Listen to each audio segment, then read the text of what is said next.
গাজাবাসী, হে ফিলিস্তিনবাসী, আমাদেরকে ক্ষমা করুন। আমি বাংলাদেশের মুসলমানদের পক্ষ থেকে সারা বিশ্বের 57টি সংখ্যাগরিষ্ঠ মুসলিম দেশের রাষ্ট্রপ্রধানের উদ্দেশ্যে বলতে চাই, আপনারা এক টেবিলে বসে ঐক্যবদ্ধ হয়ে সিদ্ধান্ত গ্রহণ করুন। আমেরিকার বিরুদ্ধে, ইসরায়েলের বিরুদ্ধে আপনারা রাষ্ট্রীয়ভাবে আপনারা বয়কট আরোপ করুন।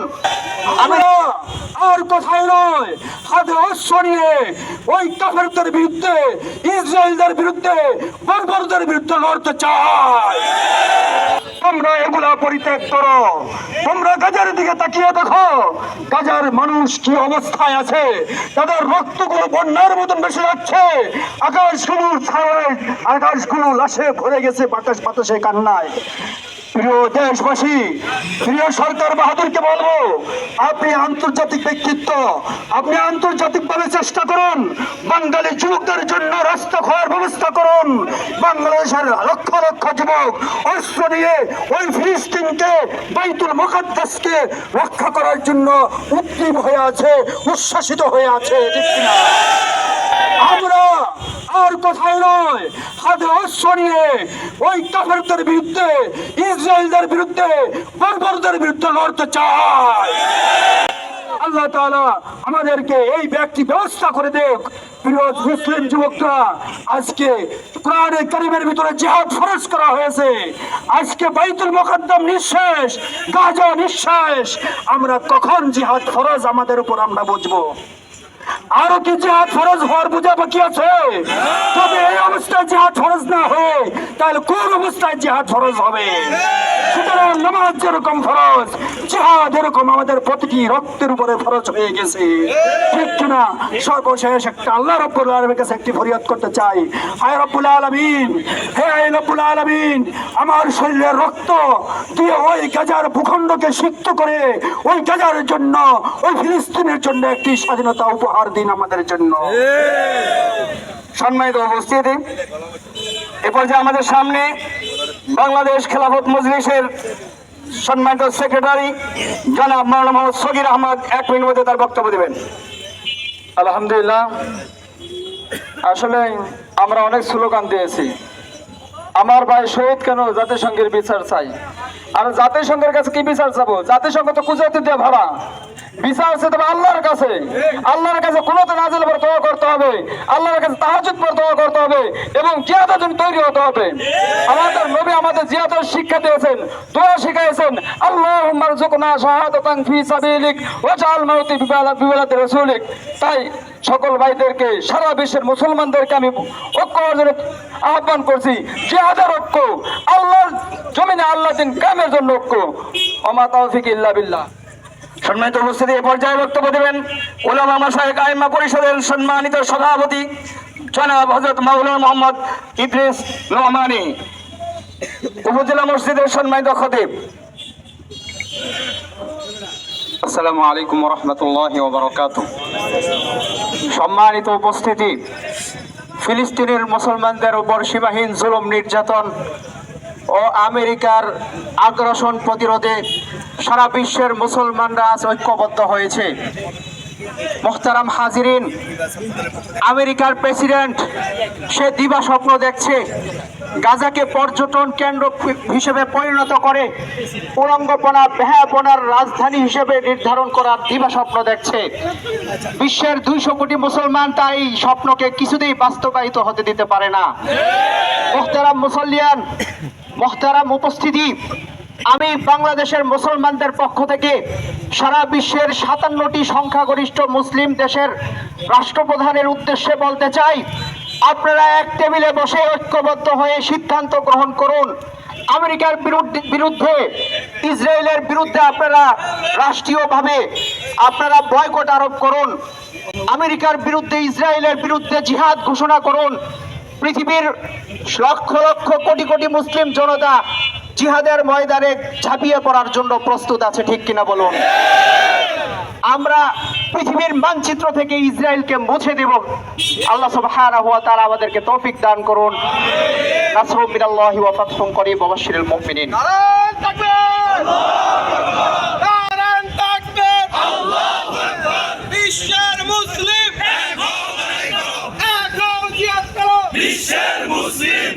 এ পর্যায়ে ছাত্র সমন্বয়কদের পক্ষ থেকে বক্তব্য নিয়ে আসছেন মোহাম্মদ মিথুন। আসসালামু আলাইকুম রহমতুল্লাহ। হে গাজাবাসী, হে ফিলিস্তিনবাসী, আমাদেরকে ক্ষমা করুন।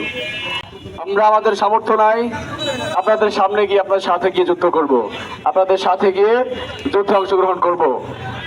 হে আল্লাহ, আপনি জানেন, আপনি অবগত আছেন, আমাদের সকল মুসলিমদের দেহটা পড়ে আছে এখানে, মনটা পড়ে আছে সেই ফিলিস্তিনের, সেই গাজাবাসীদের ওইখানে। আমাদের যদি সামর্থ্য থাকতো আমরা 1 মিনিট দেরি করতাম না, আমরা তাদের সাথে থেকে যুদ্ধ করতাম, জিহাদ করতাম। বিশ্বের কোন মুসলমান এই মুসলমানদের অত্যাচার সহ্য করতে পারে না, তার যদি ইমানের শক্তি শক্ত হয়। আমরা আমাদের পক্ষ থেকে তেমন কিছুই করার নেই। আমরা যেটা পারবো সেটা হচ্ছে, আমি পার্সোনালি ফিলিস্তিনের মানে ইসরায়েলের যত পণ্য আছে সবকিছু বয়কট করেছি আলহামদুলিল্লাহ। আমি চাই আমাদের যত মুসলিম আছে, যুব সমাজ, প্রবীণ সমাজ, আপনারা সকলেই একযোগে ঘরের প্রত্যেকটা ইসরায়েলি পণ্য বয়কট করুন। আমাদের পক্ষ থেকে আমাদের সামর্থ্য নয় আমরা সেখানে গিয়ে যুদ্ধ করব, কিন্তু আমরা আমাদের জায়গা থেকে যতটুকু পারি সর্বোচ্চ চেষ্টা করব। একটা জাতিকে ধ্বংস করার জন্য সবচাইতে বড় যে মাধ্যম সেটা হচ্ছে তার অর্থনীতি দুর্বল করে দেওয়া। আমরা যদি আমাদের পক্ষ থেকে সারা বিশ্বের মুসলিম ইসরায়েলের পণ্য বয়কট করি, ওদের অর্থনৈতিক ড্যামেজ হয়ে যাবে। তা আমরা আমাদের জায়গা থেকে সর্বোচ্চ দিয়ে আমরা ওদের পণ্য বয়কট করব।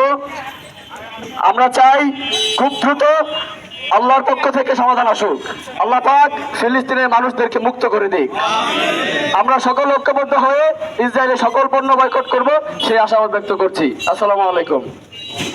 সম্মানিত উপস্থিতি, যারা ইসরায়েলি পণ্যের ডিলারশিপের সাথে জড়িত আছেন, আপনাদের প্রতি উদাত্ত আহ্বান থাকবে আপনাদের বেচা কিনা যাতে ক্ষতিগ্রস্ত না হন। এই কারণে এখন থেকে আর ইসরায়েলি কোনো পণ্য আপনারা মজুদ করবেন না, আপনারা আনবেন না। সবাইকে একমত আছেন? আমরা ইসরায়েলি পণ্য সবাই বয়কট করবো ইনশাআল্লাহ। এই পর্যায়ে আমরা একেবারেই সংক্ষিপ্ত পর্যায়ে চলে আসছি। আমাদের সামনে বক্তব্য নিয়ে আসছেন জমিয়তে উলামা ইসলাম বাংলাদেশের বেদরগঞ্জ থানা শাখার সম্মানিত সভাপতি জনাব মুফতি মাওলানা মোহাম্মদ মাহবুবুর রহমান। সংক্ষিপ্ত আকারে তার বক্তব্য পেশ করার জন্য বলছি। প্রিয় উপস্থিতি, আপনারা শুনেছেন, আপনারা জেনেছেন, আপনারা অবগত আছেন যে ইসরায়েল বাহিনী ফিলিস্তিন মুসলমান ভাই বোনদের উপর কি নির্মম অত্যাচার চালিয়েছে এবং কি চালিয়ে যাচ্ছে, এবং যে তারা একটি চুক্তিতে আবদ্ধ হয়েছিল যে যুদ্ধবিরতি, কিন্তু সেটাও তারা রক্ষা করেনি। অতএব আমরা তাদের সমস্ত কিছু বয়কট করব এবং তাদের বিরুদ্ধে আমাদের যত ধরনের শক্তি আছে আমরা প্রয়োগ করব। আমরা সরকার বাহাদুরকে জানিয়ে দিতে চাই যে আমাদের রক্ত আমরা ফিলিস্তিনের মাটিতে ঢালার জন্য প্রস্তুত আছি, আপনি শুধু আমাদেরকে ব্যবস্থা করে দেন। কেননা জিহাদ মুসলমানদের উপর ফরজ। এই পর্যায়ে অবশ্যই আমরা সেই আমাদের সাধ্য অনুযায়ী আমরা ফিলিস্তিনে যে মুসলমান ভাইদের পাশে দাঁড়াতে চাই, আপনি শুধু আমাদের ব্যবস্থা করে দিন। এ বলে আমি আমার সংক্ষিপ্ত বক্তব্য শেষ করছি। আমিন ও আখির দাওয়ান আলহামদুলিল্লাহি রাব্বিল আলামিন। এখন আপনাদের সম্মুখে বক্তব্য পেশ করবেন শরীয়তুল উলামা পরিষদ বেদরগঞ্জ থানা শাখার সম্মানিত সভাপতি আলহাজ হযরত মাওলানা আবু জাফর মোহাম্মদ সাদেক। ইন্নাল হামদুলিল্লাহ ওয়া সালাতু ওয়াসসালামু আলা রাসূলিহি ওয়া আলা আলিহি ওয়া আসহাবিহি আজমাইন। সম্মানিত তৌহিদি মুসলিম জনতা, আমরা সমস্ত মুসলমান এক না ভিন্ন? আল্লাহ রাসূলের হাদিস, সমস্ত মানুষ পৃথিবীর যে যেখানে থাকুক না কেন সমস্ত মুসলমান একটা শরীরের মতো। ইস্তাকা আইনুহু ইস্তাকা রাসুহু ইস্তাকা কুল্লু। যখন শরীরের কোন একটা অংশ ব্যতীত হয় পুরা বডিটা ব্যতীত হয়ে যায়। আজকে আমাদের মুসলমান সম্প্রদায়কে ওয়াকাতরি নির্বিচারে মারা হচ্ছে, আর বিশ্বের মোড়ল তারা চুপিসারে তাদের কথা বলছে, তাদের পক্ষপাতিত্ব করছে। তাহলে বোঝা যাচ্ছে মুসলমানদের একমাত্র রক্ষাকর্তা সাহায্যকারী আল্লাহ ছাড়া পৃথিবীতে কেউ নাই। অতএব মুসলমানদেরকে ওয়াতাসিমু বিহাবলিল্লাহি জামিআ, আল্লাহর রজ্জুকে ঐক্যবদ্ধভাবে ধারণ করতে হবে। আমাদের যদি আবার এখন জিহাদের ডাক আসে, আল্লাহর কোরআন যেহেতু সত্য, কোরআনের প্রত্যেকটা আয়াত সত্য, প্রত্যেকটা হরফ সত্য। আল্লাহর কোরআনে জিহাদকে ফরজ করেছেন, সন্ত্রাসকে হারাম করেছেন। জিহাদ এবং সন্ত্রাস এক নয়, আমরা ইতিপূর্বে জেনেছি, রাষ্ট্রীয়ভাবে আমাদেরকে শেখানো হয়েছে জিহাদ মানেই সন্ত্রাস। আজকে প্রমাণিত হচ্ছে সন্ত্রাস হচ্ছে ইহুদি নাসারারা, সন্ত্রাস হচ্ছে বেঈমান কাফেরদের কাজ। মুসলমানদের কোনো সন্ত্রাসী কাজ হতে পারে না। মুসলমানদের জিহাদ আছে, জিহাদ ফরজ, জিহাদ চলবে কিয়ামত পর্যন্ত। যদি কোনো ব্যক্তি জিহাদকে অস্বীকার করে, সে কোরআনকে অস্বীকার করে, সে আর মুসলমান থাকে না। অতএব যদি জিহাদের ডাক আসে আমাদের ওলামে হযরতের পক্ষ থেকে, তাহলে কে কে জান দেওয়ার জন্য প্রস্তুত আছে? আল্লাহু আকবার। সবাই রাজি আছে তো ইনশাআল্লাহ? এদেশে ইসলামী পতাকা উড্ডীত হবে, সারা বিশ্বে মুসলমানদের বিজয় হবে। এটা আল্লাহ রাসূলের হাদিস। কিয়ামতের আগে সারা বিশ্বে মুসলমানদের বিজয় হবেই হবে ইনশাআল্লাহ। আল মুসলিমুনা কুল্লুহুম নাইমিন, মুসলমানরা ছিল ঘুমন্ত। আল আন মুসলিমুনা ইয়াতামালমালুন, মুসলমানরা এখন একটু লাড়াচাড়া দিয়ে উঠতেছে। ফিল মুস্তাকবিল ইয়াস্তাইকিজুন, অদূর ভবিষ্যতে মুসলমানরা যখন জাগ্রত হবে, বিশ্বের কাফের মুশরিক বেঈমানরা তারা প্লেজ গুটিয়ে পালাতে বাধ্য হবে ইনশাআল্লাহ। সম্মানিত হাজিরিন, আজকে তৌহিদি, সকল তৌহিদি মুসলিম ভাইদের ঐক্যবদ্ধ প্রচেষ্টায় আজকে বিশাল মিছিল হলো। আপনাকে তো খুশি না বেজার? আমাদের ভবিষ্যতে যখন ডাক আসবে, আমরা সকলে ঐক্যবদ্ধভাবে রাস্তায় নামবো ইনশাআল্লাহ। নাসরুম মিনাল্লাহি ওয়া ফাতহুন করিব ওয়া বাশশিরিল মুমিনিন ওয়া বাশশিরিল মুহসিনিন। আল্লাহর সাহায্য অতি নিকটে।